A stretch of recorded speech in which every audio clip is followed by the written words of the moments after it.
Hi friends, నా పేరు Tirumalarao. So ఈరోజు మనం ఆర్ఆర్బి గ్రూప్ డి రిలీజ్ అయిన ఆర్ఆర్బి గ్రూప్ డికి సంబంధించిన డీటెయిల్స్ ఒకసారి మనం చూద్దాం. సో ఇది మనకి ఆర్ఆర్బి గ్రూప్ డి నోటిఫికేషన్ రీసెంట్గా రిలీజ్ అయింది. సో దాంట్లో ఫస్ట్ ఇంపార్టెంట్ థింగ్ ఏంటంటే మనం ఇప్పుడు what are the application dates ఏంటి అనేది చూద్దాం. అప్లికేషన్ డేట్ ఏమో మనకి 22/2/3/26 నుంచి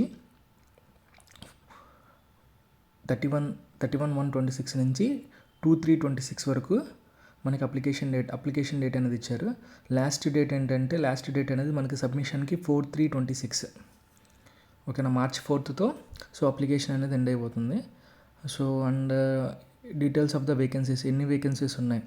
సో అప్రాక్సిమేట్గా 22,000. సో ఎన్ని అనుకోవచ్చు, అప్రాక్సిమేట్గా 22,000 వేకెన్సీస్ ఉన్నాయి. అండ్ నెక్స్ట్ ఇంపార్టెంట్ థింగ్స్ ఏంటంటే what will be the age limit. So ఇది మనకు ఒకసారి ఏజ్ లిమిట్ ఒకసారి చూద్దాం. సో మనకి ఏజ్ లిమిట్ ఏంటంటే అన్రిజర్వ్డ్కి 33 years కదా. సో అన్రిజర్వ్డ్ 2/1/1993 దాని బిఫోర్ బోర్న్ అయిన వాళ్ళు, అంటే 1/1/93 ఈవెన్ బోర్న్ అయిన వాళ్ళు కూడా దానికి అప్లై చేయడానికి అవ్వదు. 2/1/1993 తర్వాత బోర్న్ అయిన వాళ్ళు మాత్రమే, పుట్టిన వాళ్ళు మాత్రమే మనకి అప్లై చేసుకోవడానికి అయ్యింది. అలాగే ఓబీసీకి 2/1/1990, అలాగే SC/ST అయితే 2/1/1998. సో ఈ ఉన్న వాళ్ళకి మాత్రమే అప్లై చేసుకోవడానికి అయ్యింది. అలాగే లోవర్ కట్ ఆఫ్ కూడా ఉంటుంది అనమాట. అంటే 1/1/2008 తర్వాత పుట్టిన వాళ్ళు, అంటే 2/1/2008 తర్వాత పుట్టిన వాళ్ళు అప్లై చేసుకోవడానికి అవ్వదు, బిఫోర్ అనమాట. ఇది ఆఫ్టర్, ముందు పుట్టిన వాళ్ళు, ఇది వెనక పుట్టిన వాళ్ళు అనమాట. సో ఒకసారి అది చూసుకోండి. విత్ ఏజ్ రిలాక్సేషన్ ఆల్రెడీ వాడు మెన్షన్ చేసేసాడు అక్కడ. సో కాబట్టి అప్లై చేసే ముందు ఒకసారి క్లియర్గా చూసుకోండి. ఇన్ కేస్ అలా అప్లై చేసినా సరే అప్లికేషన్ అనేది రిజెక్ట్ అయిపోతుంది. అండ్ రిమైనింగ్ అంటే సర్టెన్ రిలాక్సేషన్స్ ఉంటాయి, ఏజ్ రిలాక్సేషన్స్ అవన్నీ. సో ఆ ఏజ్ రిలాక్సేషన్స్ అన్నీ అకార్డింగ్ టు ఆ కేటగిరీకి సంబంధించిన ఏజ్ రిలాక్సేషన్స్ ఉంటాయి, అది ఒకసారి చూసుకోండి. అండ్ నెక్స్ట్ ఇంపార్టెంట్ థింగ్ ఏంటంటే అప్లికేషన్ ఫీజ్. సో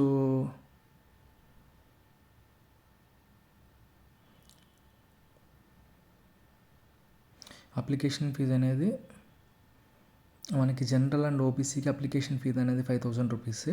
అలాగే SC/ST, females, transgender and minorities and economically backward క్లాసెస్కి అది 250 రూపీస్ అనమాట ఎగ్జామ్ ఫీ. అది ఒకసారి చూడండి, ఎగ్జామ్ ఫీ అప్లై చేసే ముందు ఒకసారి చెక్ చేసుకోండి.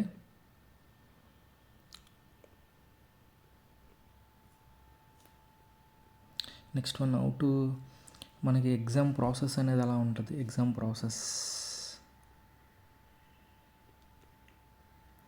సో యాజ్ ఎర్లియర్ ప్రాసెస్ లాగే టోటల్ 19 minutes డ్యూరేషన్ ఉంది. మనకి టోటల్ నెంబర్ ఆఫ్ క్వశ్చన్స్ అనేవి 100 questions ఉంటాయి. So general science 25 questions, mathematics 25, general intelligence 30 and general awareness 20. And negative mark ఎంత అంటే 1/3 నెగిటివ్ మార్క్స్ ఉంటుంది. And minimum percentage of marks అనేవి రావాలన్నమాట. మినిమం పర్సెంటేజ్ ఆఫ్ మార్క్స్ ఏంటంటే అన్రిజర్వ్డ్ కమ్యూనిటీకి 40%, ఈడబ్ల్యూఎస్కి 40%, ఓబీసీకి 30%, ఎస్సీకి 30% అండ్ ఎస్టీకి 30%. ఇది మినిమం మార్క్స్. ఈ మార్క్స్ మినిమం క్రాస్ అయితే మాత్రమే మిమ్మల్ని కన్సిడర్ చేస్తారనమాట. ఓకేనా. దాని తర్వాత మనకి ఎగ్జామ్ అనేది తెలుసు కదా, 2 stagesలో ఎగ్జామ్ ఉంటుంది. ఫస్ట్ అనేది మనకి సిబిటీ ఉంటుంది. సిబిటీ అయిపోయిన తర్వాత మనకి పెట్ ఉంటుంది, ఫిజికల్ ఎఫిషియన్సీ టెస్ట్ ఉంటుంది. సో దాంట్లో ఎలా అంటే male candidates and female candidates ఉంటారు. 2 stagesలో టెస్ట్ అవుతుంది. ఒకటి ఏంటంటే 35 kgs మేల్ క్యాండిడేట్స్కి 35 kgs వెయిట్ తీసుకొని 100 meters నడవాలి with in 2 minutes of duration.